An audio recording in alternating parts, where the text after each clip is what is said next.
할렐루야, 할렐루야. 오후 예배 나오신 여러분을 주님의 이름으로 환영하고 축복합니다. 이 시간 좌우에 계신 분들과 한번 이렇게 인사해 보겠습니다. 오후에 졸지 맙시다. 다시 한번 더 인사하겠습니다. 깨어 있겠습니다. 네, 다들 서로 약속하신 줄로 믿습니다. 네, 오후 예배가 바뀌었죠. 시간이 바뀐 후 첫 예배입니다. 첫 예배 담당을 제가 하게 되어서 참으로 영광스럽게 생각하는데요. 얼마 전 한 성도님과 이 설교에 관한 이야기를 나누던 중 목사님들은 설교를 주석책 보고 준비하지 않나요? 라고 하시더라고요. 여러분도 그렇게 생각하십니까? 그래서 제가 이런 일이 있었다라고 이제 아내에게 얘기를 했더니 아내가 말하기를 보통 성도님들은 설교 준비가 어떻게 이루어지는지 잘 모르실걸요? 사실 저도 궁금하답니다 라고 대답하는 것을 듣고 이 부분에 대해서 설명을 드릴 필요성도 있겠구나 싶었습니다. 그래서 말씀을 시작하기에 앞서서 설교 준비 과정에 대해 간략하게나마 잠시 설명드리고자 합니다. 먼저 설교를 준비하기 위한 단계가 있는데 그것을 저희 교단에서는 석의라고 합니다. 일반적으로는 주석, 주회라고 말하는데 이 주회 보고서를 작성하는 과정을 통해 설교가 완성된다라고 보시면 되겠습니다. 그렇다면 주회라는 무엇일까요? 주회는 영어로 엑세지서스라고 하는데 헬라어 엑세게시스에서 유래를 했고 엑세게시스는 의미를 밝히는 것이라는 뜻을 가지고 있죠. 그러니까 이 주회란 설교를 하기 위해 말씀을 해석하는 과정을 의미합니다.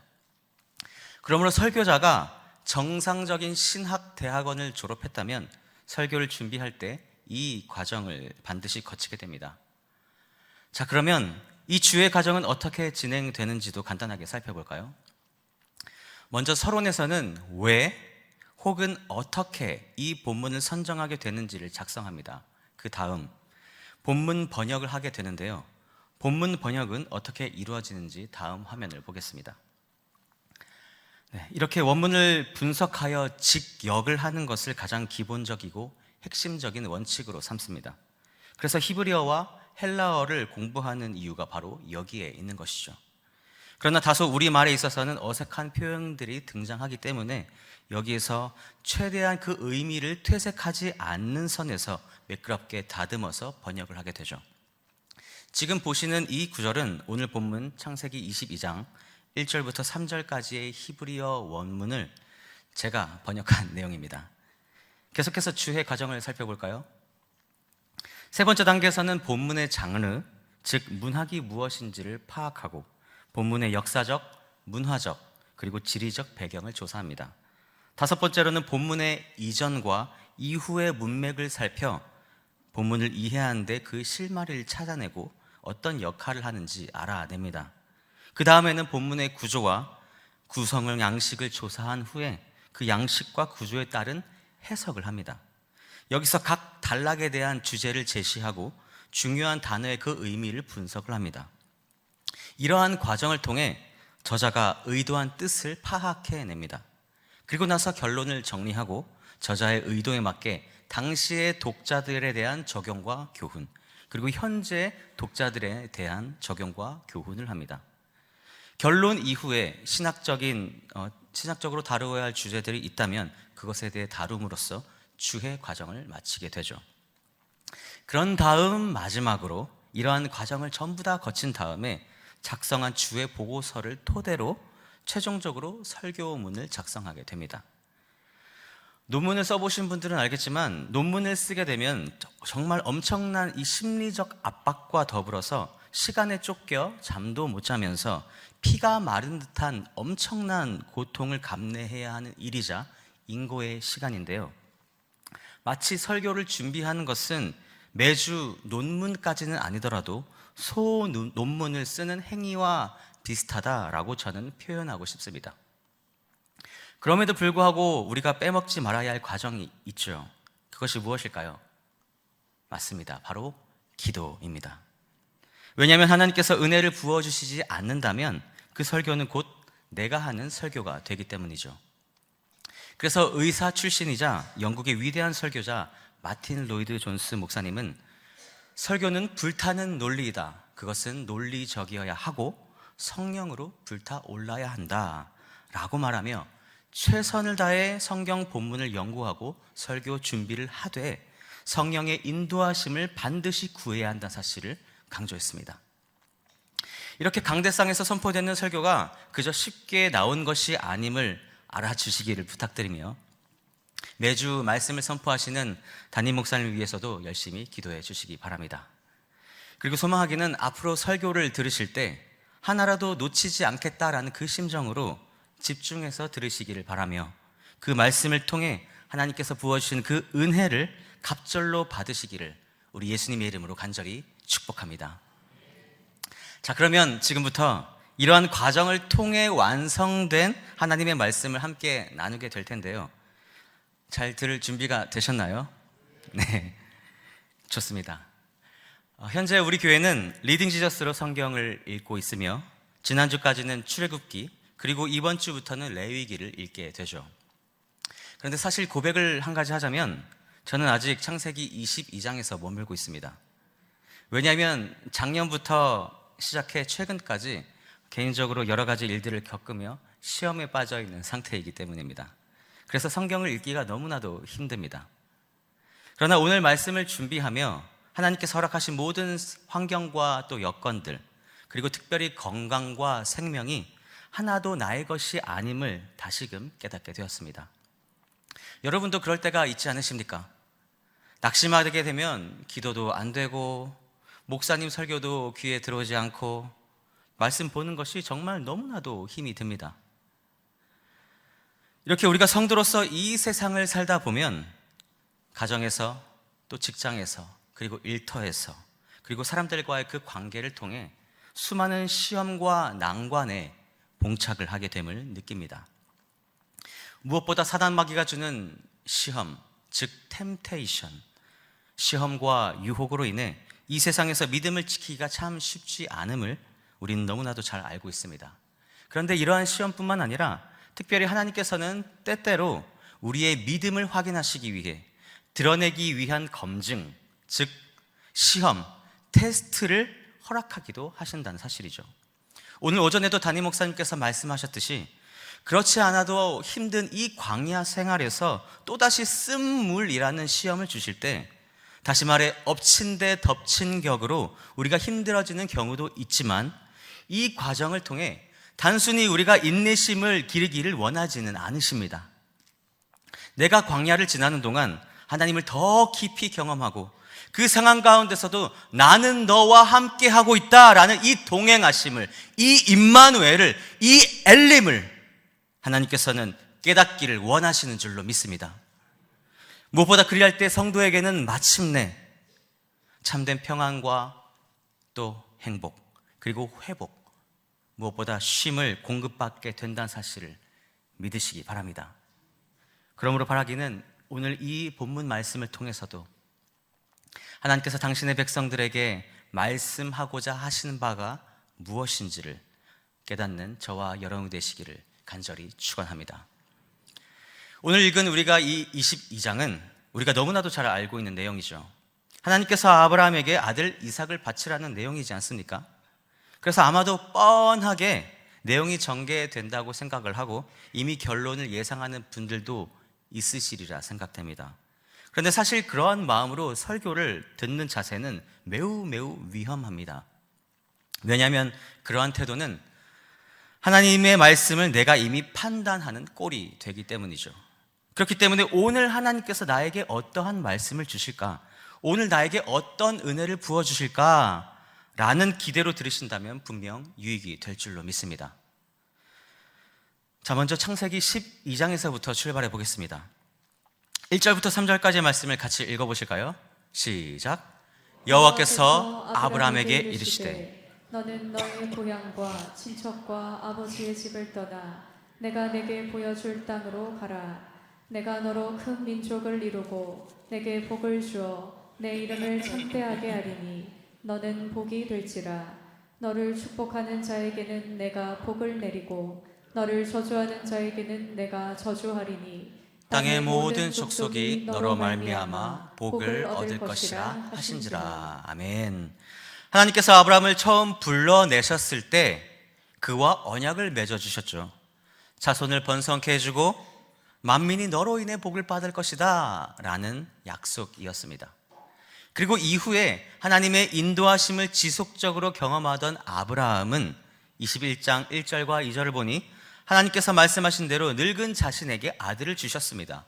여호와께서 말씀하신 대로 사라를 돌보셨고 여호와께서 말씀하신 대로 사라에게 행하셨으므로 사라가 임신하고 하나님이 말씀하신 시기가 되어 노년의 아브라함에게 아들을 낳으니, 또한 그 다음 21장 22절부터 34절에서는 아브라함과 아비멜렉 간의 그 언약을 통해 아브라함은 브엘세바 지역 부근에 있는 그 우물에 대한 합법적인 소유권을 얻게 됩니다.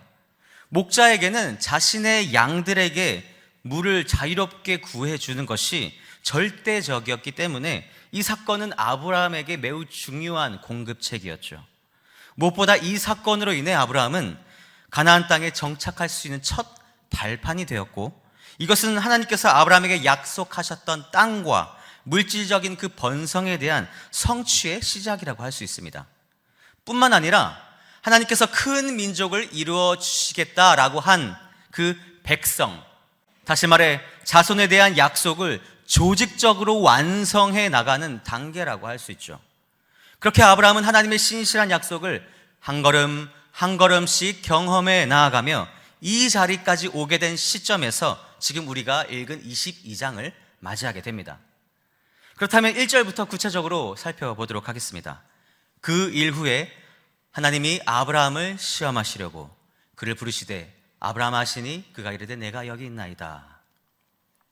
하나님께서 아브라함을 시험하시려고 한 이유가 무엇일까요? 창세기 12장에서 하나님은 아브라함에게 큰 민족을 이루어주고 너를 축복의 근원이 되게 해주겠다라고 말씀하셨습니다. 그리고 그 말을 들은 아브라함은 하란을 떠나는 순종을 보였지만 중요한 것은 그때 아브라함은 하나님과의 그 부르심의 약속에 대해 큰 오해를 하고 있었습니다. 자신에게 태어날 이 자손을 통해 큰 민족을 만들어 주겠다고 친히 말씀하셨음에도 불구하고 아브라함은 단 한 번도 이 약속을 제대로 이해하지 못했다라는 것이죠. 그러니까 아브라함은 하나님께서 자신을 통해 큰 민족을 이루어 주시겠다라고 말씀하시니 그저 내 혈육을 통해 강대한 민족을 이루어 주시려나 보다 라고 1차원적인 생각을 했다는 것입니다. 그래서 자신과 아내가 점점 나이가 들어서 늙어가자 사라는 불임이 되자 하나님에 대한 불신이 조금씩 생겨나게 됩니다. 그 결과 사라는 자신의 첩을 남편에게 주고 또 아브라함은 그 첩을 받아들여서 동침하여 아들을 낳고 심지어 하나님께서 내년 이맘때쯤에 아들을 주겠다라고 친히 말씀하셨음에도 불구하고 약속하셨음에도 불구하고 비웃기까지 하는 행동을 보여주죠. 그럼에도 불구하고 신실하신 하나님께서는 인간의 이성으로는 도저히 이해할 수 없는 방법으로 이삭을 낳게 하심으로 하나님의 그 전능하심을 그들에게 아브라함에게 친히 보여주셨습니다. 그런데 이런 기적을 나타내신 후에 하나님은 아브라함에게 다음 구절에서 이삭을 번제물로 바칠 것을 요구하시죠. 그리고 결론적으로 아브라함은 하나님의 구원을 경험하게 되지 않습니까? 그렇다면 여기서 제가 질문을 하나 드려보겠습니다. 아브라함은 아들 이삭을 극적으로 얻게 된 이 사건을 통해 하나님의 그 언약뿐만 아니라 하나님의 그 존재에 대해 제대로 이해하고 깨닫게 되었을까요? 사랑하는 여러분, 하나님 아버지의 마음, 그분의 본심, 그분의 마음이 무엇이라고 생각하십니까? 하나님은 말이죠, 아브라함 자신이 하나님을 왜 그리고 어떻게 믿고 있는지, 하나님을 어떤 분으로 알고 있는지를 깨닫기를 원하셨다는 것이죠. 쉽게 말해서 아브라함의 삶을 지금까지 우리가 쭉 돌아보면 지금까지 그는 인간으로서는 도저히 이해할 수 없는, 상식을 뛰어넘는, 상상을 초월할 수도 없는, 셀 수도 없는 많은 일들을 경험했습니다. 그래서 하나님께서 자신에게 그러한 일들을 행하셨기 때문에, 기적을 행하셨기 때문에 그래서 내가 지금 하나님을 경외하는 것은 아닌지를 한번 묵상해 보라는 것이죠. 여러분이 가지고 있는 믿음은 무엇입니까? 하나님께서 내 기도를 들어주셔야 믿는 그런 기복 신앙입니까? 아니면 하나님께서 나를 지금까지 쭉 이 자리로 인도하셨기 때문에 그 은혜로 하나님을 믿고 있는 신앙입니까? 사실 이런 믿음도 반은 맞고 반은 틀렸습니다. 하나님께서 나를 위해서 무엇을 해주셔서 우리가 하나님을 믿는 것이 아닙니다. 하나님께서 나를 부르셨기 때문에 내가 하나님을 믿을 수 있는 것이고, 하나님께서 나를 사랑하셨기 때문에 우리가 하나님을 사랑할 수 있다는 사실을 믿으시기 바랍니다. 하나님께서는 처음부터 이삭을 강제로 희생시키실 이유가 없으셨습니다. 그럴 생각도 없으셨습니다. 그러므로 하나님께서 아브라함에게 시험을 주셨던 이유는 그의 신앙이 순수하길 원하셨다라는 것입니다. 어떠한 조건 때문에 믿는 그런 믿음이 아니길 원하셨다는 것이죠. 신명기 8장 16절에 보면 하나님께서 그의 백성에게 시험을 주신 이유가 복을 주기 위함이다 라고 말씀하시죠. 내 조상들도 알지 못하던 만나를 광야에서 내게 먹이셨나니 이는 다 너를 낮추시며 너를 시험하사 마침내 너에게 복을 주려 하심이었느니라. 아멘. 이 복이 무엇입니까? 세상적인 물질과 그 번영의 복을 말하는 것입니까? 아니지 않습니까? 그것보다도 훨씬 더 좋은, 그것들과는 전혀 비교가 되지 않는 복의 근원이신 그 하나님 자체를 지금 주시겠다는 것입니다. 또한 히브리서 12장 5절부터 11절까지에서도 우리를 시험하신 그 이유에 대해서 말씀하시는데 조금 길긴 하지만 잠도 깰 겸 천천히 그 의미를 생각해 보며 함께 읽어보도록 하겠습니다. 살아계신 하나님의 말씀입니다. 시작. 또 아들들에게 권하는 것 같이 너희에게 권면하신 말씀도 잊었도다. 일러스되 내 아들아 주의 징계하심을 경히 여기지 말며 그에게 꾸지람을 받을 때에 낙심하지 말라. 주께서 그 사랑하시는 자를 징계하시고 그가 받아들이시는 아들마다 채찍질하심이라 하였으니 너희가 참음은 징계를 받기 위함이라. 하나님이 아들과 같이 너희를 대우하시나니 어찌 아버지가 징계하지 않는 아들이 있으리요. 징계는 다 받는 것이거늘 너희에게 없으면 사생자요 친아들이 아니니라. 또 우리 육신의 아버지가 우리를 징계하여도 공경하였거든 하물며 모든 영의 아버지께 더욱 복종하며 살려하지 않겠느냐. 그들은 잠시 자기의 뜻대로 우리를 징계하였거니와 오직 하나님은 우리의 유익을 위하여 그의 거룩하심에 참여하게 하시느니라. 무릇 징계가 당시에는 즐거워 보이지 않고 슬퍼 보이나 후에 그로 말미암아 연단받은 자들은 평강의 열매를 맺느니라. 아멘. 사랑하는 여러분, 그렇습니다. 하나님께서 우리에게 시험을 허락하시는 이유는 단련케 하고 또 겸손케 하여 우리에게 유익을 주기 위함이다. 즉 우리의 영혼이 잘 되도록 하기 위함이다 라는 사실을 믿으시기 바랍니다. 계속해서 1절과의 연장성상에서 2절을 살펴보겠습니다. 여호와께서 이르시되 네 아들 네 사랑하는 독자 이삭을 데리고 모리아 땅으로 가서 내가 네게 일러준 한 산 거기서 그를 번제로 드리라. 100살에 얻은 독자인데 얼마나 사랑스럽고 귀했을까요? 막 물고 빨고 애지중지하며 그렇게 키우지 않았겠습니까? 그래서 하나님께서는 이렇게 말씀하시죠. 아브라함아, 너의 아들, 너가 사랑하는 그 독자 말이다. 이삭을 나에게 번제로 바치거라.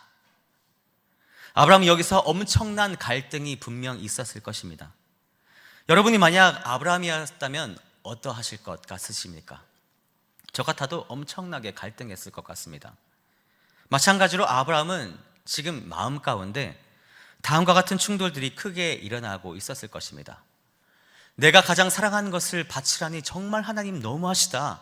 심지어 하나님께서 친히 주신 것이 아닌가라는 마음과, 둘째로 내가 정말 이삭을 하나님께 바칠 수 있을까라는 마음과, 세 번째로는 이삭을 통해 자손을 번성케 해주신다고 약속하셨는데 이삭을 죽이면 이 번성은커녕 내 자손의 대가 끊기는 것이 아닌가? 그렇다면 하나님께서 지금 약속해 주신 말씀은 이루어지지 않을 수도 있다는 말인가? 라는 반문이 생기지 않았겠습니까?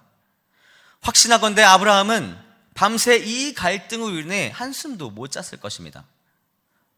그런데 3절을 보면 그가 아침에 어떻게 했다고요? 일찍이 일어났다, 출발했다는 놀라운 사실이 기록되어 있습니다. 아브라함이 아침에 일찍 일어나 나귀의 안장을 지우고 두 종과 그의 아들 이삭을 데리고 번제에 쓸 나무를 쪼개어 가지고 떠나 하나님이 자기에게 일러주신 곳으로 가더니, 서론에서도 말씀드렸듯이 아브라함은 오늘 본문 그 이전까지는 이 사람이 정말 믿음의 조상이 맞나 싶을 정도로 믿음이 없는 행동을 끊임없이 보여줍니다. 그런데 지금 22장 지금에 와서는 그 모습이 완전히 달라졌습니다. 그의 이러한 행동은 하나님의 명령에 대한 즉각적인 순종을 나타내죠.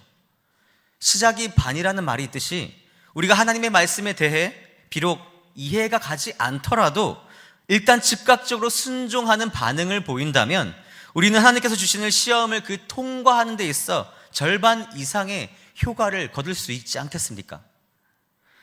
한상동 목사님과 더불어서 우리 고신에서 절대 빼놓을 수 없는 박윤선 박사님은 이 구절에 대해서 다음과 같이 해석합니다. 아브라함은 이 시험이 반드시 자기에게 유익할 줄 알았다. 그렇습니다. 아브라함은 하나님께서 지금까지 자신을 그렇게 신실하게 그리고 선하게 인도하셨기 때문에 이 일뿐만 아니라 앞으로도 선하게 인도하실 줄로 믿었습니다. 그렇기 때문에 3절을 다시 자세히 읽어보면 그의 행동이 이제 이해가 되죠.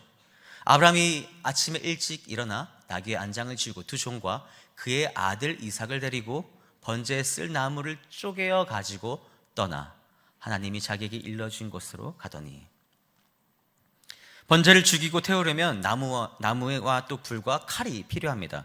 참고로 불과 칼은 6절에 기록되어 있습니다. 그런데 이 모든 것들은 아브라함이 직접 준비했다는 사실을 통해 그가 하나님의 명령에 즉각 순종했다라는 것과 자신의 의지를 확실하게 보여주는 대목임을 알 수 있죠.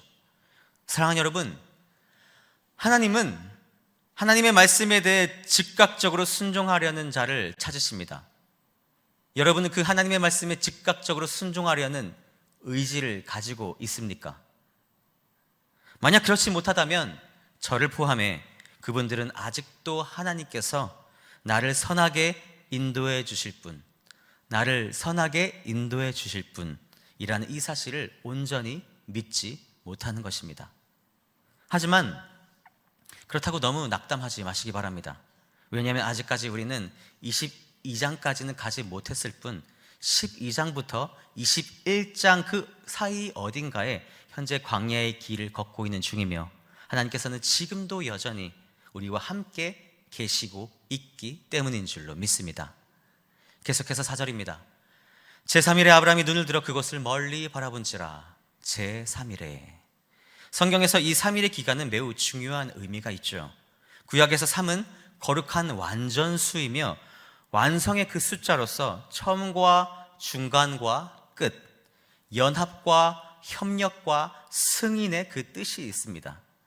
그런데 이러한 의미를 떠나서 하나님께서 아브라함에게 3일을 가게 하신 이유는 조금 전에 시작이 반이라고 말씀드렸듯이 만약 아브라함이 즉흥적으로 하나님께 순종하여 아들을 번제로 드리기로 결심을 했다면 그 결심을 얼마든지 번복할 수 있는 시간을 주고자 하셨기 때문입니다. 아마도 아브라함은 3일 동안 자신이 앞으로 해야 할 그 일 때문에, 다시 말해 이삭을 죽여야 하는 그 일 때문에 공포와 두려움이 떠나지 않았을 것입니다.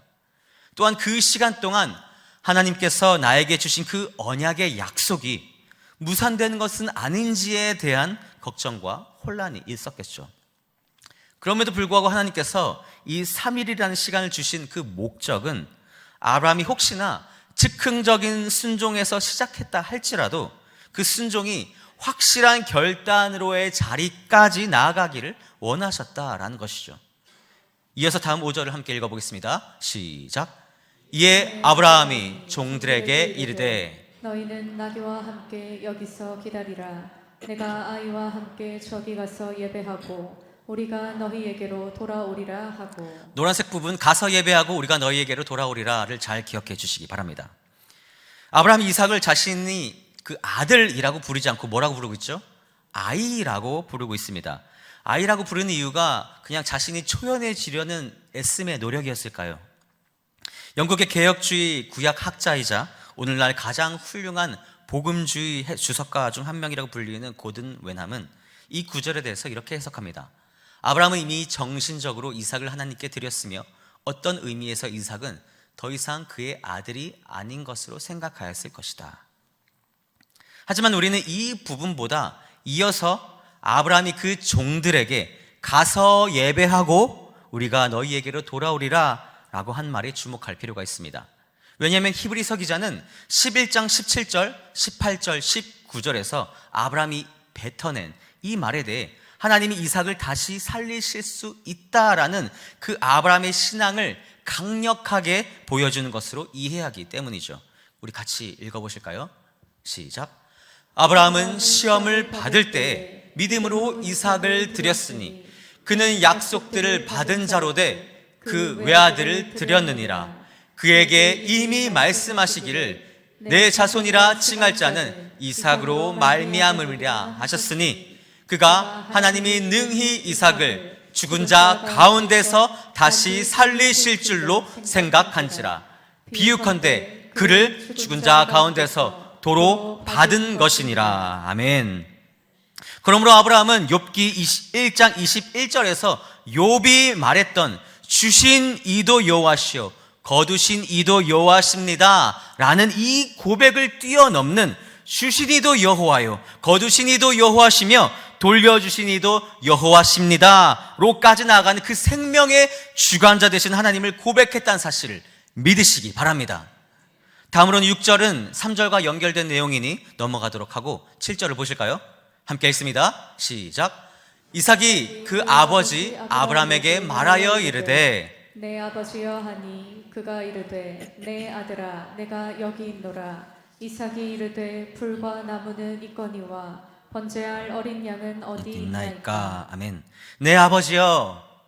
처음으로 이삭의 목소리가 기록되어 있고 이삭은 아버지 번제할 어린 양은 어디 있나이까? 라고 물으며 번제용 제물에 대한 궁금증을 드러내죠. 그도 그럴 것이 전통적으로 제물은 자신들이 키우던 짐승에서 선택을 했기 때문에 이삭은 출발할 때부터 당연히 이상하게 생각하지 않았겠습니까? 그러나 이에 대해 아브라함은 8절에서 하나님이 자기를 위하여 당신을 위하여 친히 준비하실 것이다 라고 대답하죠. 아브라함이 이르되 내 아들아 번제할 어린 양은 하나님이 자기를 위하여 친히 준비하시리라 하고 두 사람이 함께 나아가서 그리고 이삭은 이 질문 이후부터 심지어 아버지가 자신을 죽이려는 그 순간까지도 그는 아무 말도 하지 않습니다. 왜 그랬을까요?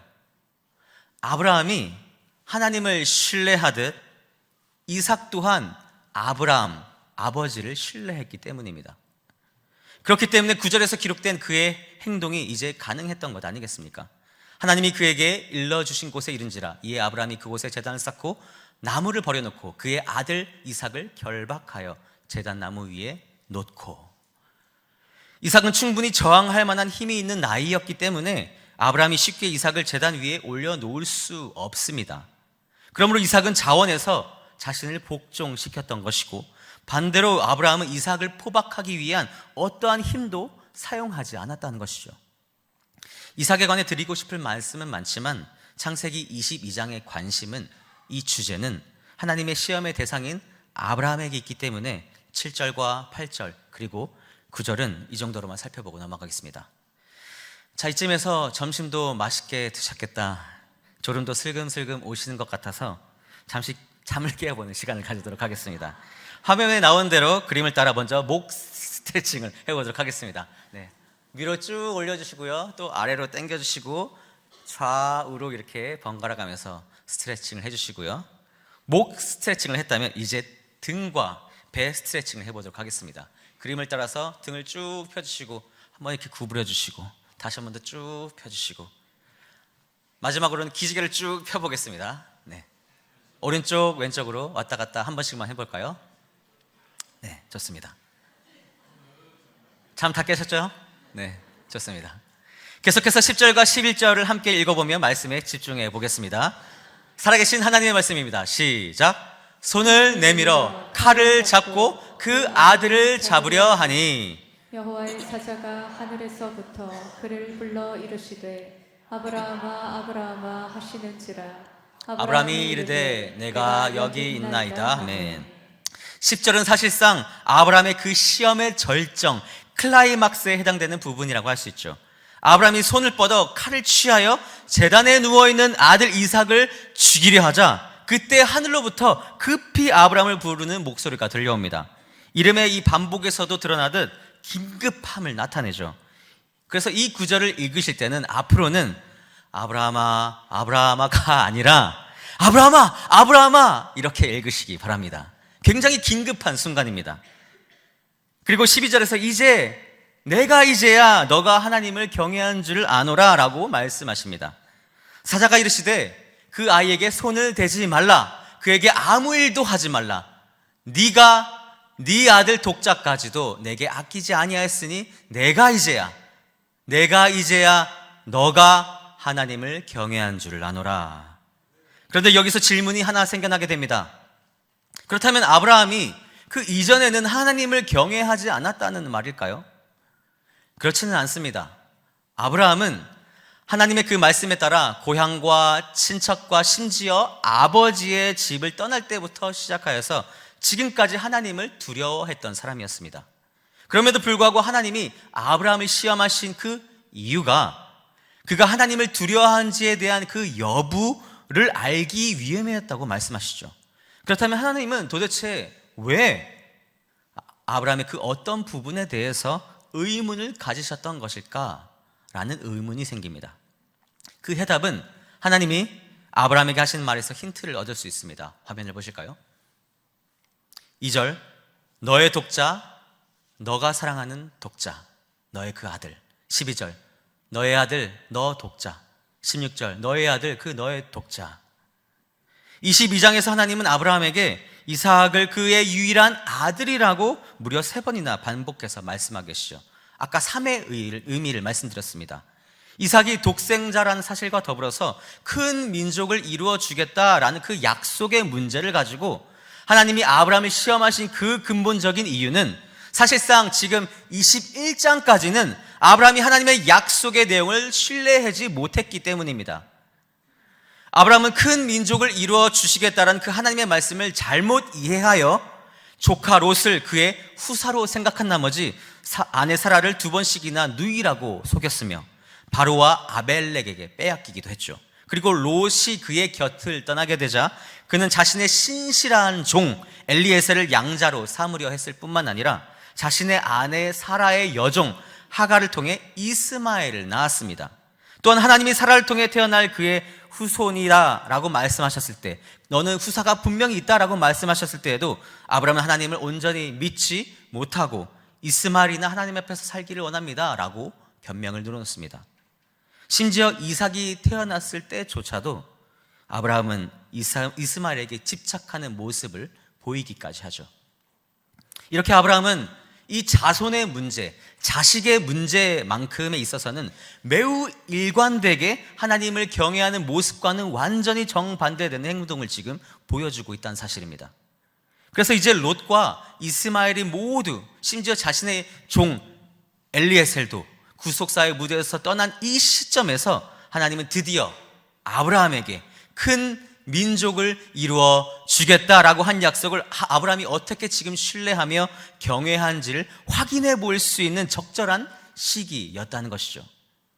다시 말해 이삭만 남겨진 시점에서 아브라함에게 가진 유일한 그 사랑이 남은 시점에서 하나님은 가나안 땅을 떠날 때부터 지금까지 아브라함이 자손 때문에 일으켰던 모든 문제들, 믿음 없음의 문제들이 그가 하나님의 약속에 대한 이해 부족의 그 문제를 끊임없이 연단시키시기 위해 아브라함을 시험하셨다는 사실을 믿으시기 바랍니다. 말씀을 맺고자 합니다. 사랑하는 여러분, 우리가 하나님의 말씀을 가지고 이 세상을 살다 보면 때로는 전혀 이해가 되지 않을 뿐더러 믿음으로 살다 보면 내가 가지고 있는 정보와 지식과 경험과는 너무나도 상충되는 순간을 마주할 때가 참 많더라는 것이죠. 그럴 때는 지금까지 어떻게 하셨습니까? 하나님께서는 아브라함에게 새로운 민족을 이루어 주시겠다라고 약속하셨음에도 불구하고 한편으로는 이삭을 번제로 바치라는 명령을 하셨습니다. 이건 앞뒤가 맞지 않는 명령이죠. 그러나 오늘 본문의 아브라함은 이러한 상충되는 상황 속에서도 불구하고 머리를 굴리고 죄송합니다. 머리를 굴리고 계산하며 앞뒤 재고 생각하고 따진 것이 아니라 철저히 하나님의 말씀에 순종했습니다. 하나님께서 아브라함에게 복의 근원이 될 것을 약속하시면서 구체적으로 땅과 민족에 관한 그 약속을 또한 말씀하지 않으셨습니까? 그래서 아브라함이 믿음으로 그 약속을 마음에 깊이 새겼지만 그 약속은 아브라함의 때에 이루어지지 않았죠. 그리고 고작 그가 가나안 땅에 들어갔을 뿐 아직 그 땅도 자기 땅이 아니라 남의 땅이었습니다. 또한 큰 민족을 이루어 주시겠다라고 말씀하셨지만 이제 겨우 하나님의 은혜로 아들 이삭 딱 한 명, 이삭 하나만 낳았을 뿐이지 않습니까? 이렇게 하나님의 약속은 나의 때가 아니라 하나님의 때, 나의 방법이 아니라 하나님의 방법으로 이루어 주신다는 사실을 성도라면 절대로 잊어서는 안 될 줄로 믿습니다. 특별히 오늘 장학 사역팀 헌신 예배를 맞아 꼭 드리고 싶은 말씀이 있습니다. 우리가 하나님의 일을 하다 보면 시험에 들 때가 참 많습니다. 그런데 가장 시험에 드는 경우가 언제일까요? 방금도 말씀드렸지만 내 생각대로, 내 마음대로, 내 뜻대로, 내 계획대로 되지 않을 때, 내가 기대했던 바와 다를 때, 내 마음과 다를 때 우리가 시험에 들게 됩니다. 그리고 시험에 들기 가장 쉬운 사역이 있다면 그것은 바로 다음 세대를 세우는 일일 것입니다. 우리가 아무리 마음을 쓰고 노력을 하고 심지어 우리가 후원을 하고 투자를 해도 당장 결과가 보이지 않기 때문이죠. 그러나 고린도전서 3장 6절과 7절의 말씀처럼 다음 세대를 세우는 일은 하나님께서 하시는 일이며 하나님께서 하시는 사역이며 그 사역에 동참시켜 주셨다라는 사실 자체만으로도 영광으로 여기며 감사하시기 바랍니다. 그 사역에 동참하는 것은 우리에게 영광입니다. 우리에게 짐이 아닙니다. 그런 의미에서 마지막으로 이 말씀을 함께 읽으며 마치도록 하겠습니다. 시작. 나는 심었고 아볼로는 물을 주었으되 오직 하나님께서 자라나게 하셨나니 그런즉 심는 이나 물 주는 이는 아무것도 아니로되 오직 자라게 하시는 이는 하나님뿐이라. 아멘. 사랑하는 여러분, 그렇습니다. 하나님의 약속이 성취되는 그 순간까지는 하나님의 시험은 계속되고 존재합니다. 이 사실은 변치 않습니다. 바라기는 이 사실을 꼭 기억하시며 이제는 지금부터 마주하는 모든 상황을 믿음으로 반응하는 저와 여러분이 되시기를 우리 주 예수 그리스도의 이름으로 간절히 축원합니다. 말씀을 기억하며 기도하겠습니다.